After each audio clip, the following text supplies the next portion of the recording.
আজ থেকে ২ বছর আগে যখন আমি প্রথমবার বড়মার মন্দিরে গিয়েছিলাম, তখন আমার চ্যানেল মনিটাইজও হয়নি।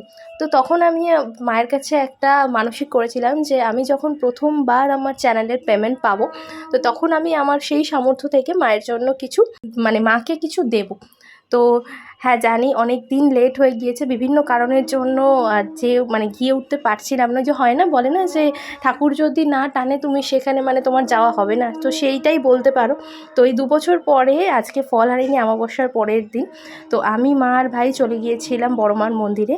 ৪ ঘন্টার অপেক্ষার পরে ফাইনালি আমরা মায়ের দর্শন পাই। ভীষণ খুশি হচ্ছিলো, আজকে মনটা ভীষণ হালকা লাগছিল। অনেক দিনের একটা ইচ্ছা ছিল, সেটা পূরণ হলো। আর এই ছিল সেই প্রণামী।